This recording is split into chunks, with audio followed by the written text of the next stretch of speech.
आध्यात्मिक विश्वविद्यालय में आपका स्वागत है। आज के इस षष्ठ अंक में हम सृष्टि के ऐसे रहस्य का उद्घाटन करने जा रहे हैं जो केवल अनुभूति से ही प्राप्त किया जा सकता है।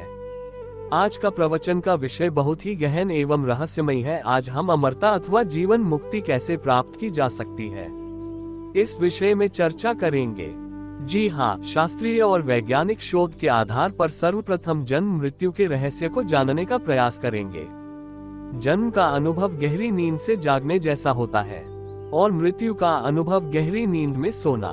जो पंच भौतिक शरीर हमने प्राप्त किया है उसमें एक चेतना शक्ति होती है जिसे आत्मा कहा जाता है।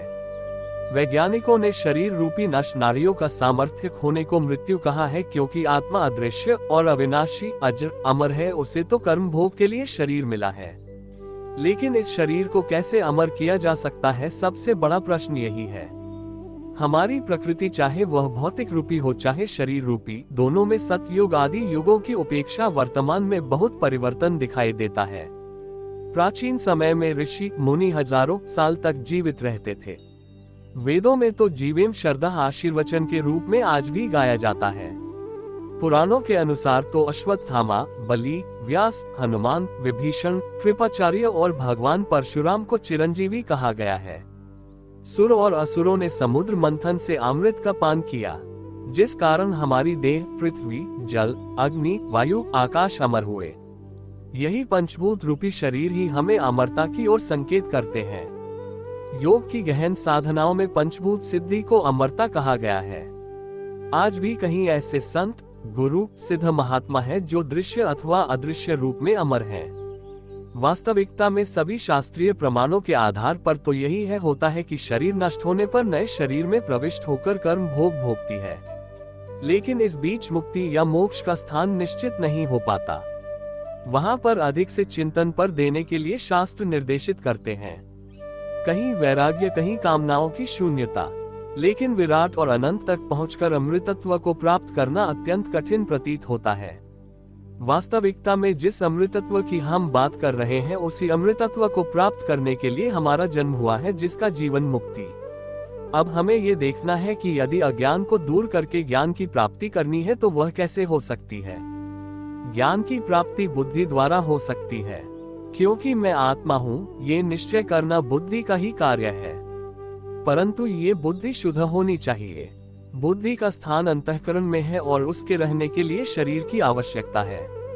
अर्थात यदि बुद्धि से काम लेना है तो उसके लिए शरीर तो होना ही चाहिए, परंतु शरीर स्वस्थ होना चाहिए और इंद्रियां भी कार्यक्षम होनी चाहिए। प्राण भी व्याकुल न होने पाए, इसके लिए शरीर निरोग होना चाहिए। इतनी सुविधा हो तो बुद्धि और निश्चय कर सकती है। इससे ये सिद्ध होता है कि शरीर कार्यक्षम हो तभी ज्ञान का साधन हो सकता है, और जब ज्ञान हो तब मुक्ति होती है। इसका अर्थ ये हुआ कि शरीर के अस्वस्थ या नष्ट हो जाने पर मुक्ति नहीं होती। सबका सारांश ये निकला कि जीते ही जीव मुक्त हो सकता है। मुक्ति तो जीते जी ही होती है, फिर उसके बाद शरीर चाहे 5 पल, 5 दिन या 5 वर्ष रहे, परंतु इससे इस सिद्धांत में अंतर नहीं आता कि मुक्ति जीते ही होती है। मुक्ति के होने या न होने और शरीर के जीवन मरण के साथ कोई संबंध नहीं होता, जिससे यह आग्रह किया जा सके कि जीते जी या मरने के बाद ही मुक्ति होती है। मुक्ति के होने या न होने का आधार अप्रोक्ष तत्वज्ञान के ऊपर है और शरीर के जीने या मरने का आधार प्रारब्ध भोग के ऊपर है। ज्ञान हो या नहीं, प्रारब्ध का भोग समाप्त हो जाने पर शरीर तत्काल छूट जाता है। वह कभी ज्ञान होने की राह नहीं देखता, तथा ज्ञान हो जाने के बाद मुक्ति की प्राप्ति हो जाने पर भी यदि प्रारब्ध भोग शेष होता है तो उसके समाप्त होने तक शरीर टिका ही रहता है। इसलिए शरीर का जीवन या मरण मुक्ति के अधीन नहीं और मुक्ति की प्राप्ति शरीर के रहते ही हो सकती है। इसीलिए मानव शरीर को देव दुर्लभ कहा गया है। ये बात एक श्लोक द्वारा इस प्रकार समझाते हैं, कुंभे विनश्यति चिर संवस्थिते वा कुंभाम्बरस्य न ही कोपी विशेष लेशः। घटाकाश अर्थात घड़े में जो खाली स्थान है, वह जब यह निश्चय कर ले कि मैं महाकाश रूप ही हूँ, तब फिर घट अभी फूट जाए या चिरकाल के बाद फूटे, उससे घटाकाश के स्वरूप में कुछ अंतर नहीं पड़ता, क्योंकि उसने तो घट के रहते हुए ही अपने महाकाश स्वरूप का निश्चय कर लिया है। इसी प्रकार मनुष्य का शरीर आज ही नाश को प्राप्त हो या कल्पांत में नाश को प्राप्त हो, इससे उसके स्वरूप में कोई अंतर नहीं पड़ता। जीवित अवस्था में ही मुक्ति हो सकती है, ये सिद्ध किया गया। इससे ये समझ में आ जाता है कि जीवन मुक्ति और विदेह मुक्ति ये दोनों एक ही मुक्ति के दो विभिन्न नाम मात्र हैं। वह केवल ये बताने के लिए है कि मुक्त पुरुष का शरीर प्रारंभ को भोगने के लिए जीता है या शांत हो गया है। इन दोनों में दूसरा कोई तारतम्य नहीं दिखता। अब जीवन मुक्ति की व्याख्या देखिए। ऐसी अनेकों व्याख्याएं हैं जो सबको अनुकूल हो सकती है, परंतु उनसे मुझको अद्वैत सिद्धि में दी हुई श्रीमधुसूदन सरस्वती की व्याख्या बहुत ही सार्थक प्रतीत होती है। वह इस प्रकार है। जीवन मुक्तस्तु तत्वज्ञानेन निवृत्ता विद्योपि अनुवृत देहादे प्रत्यय।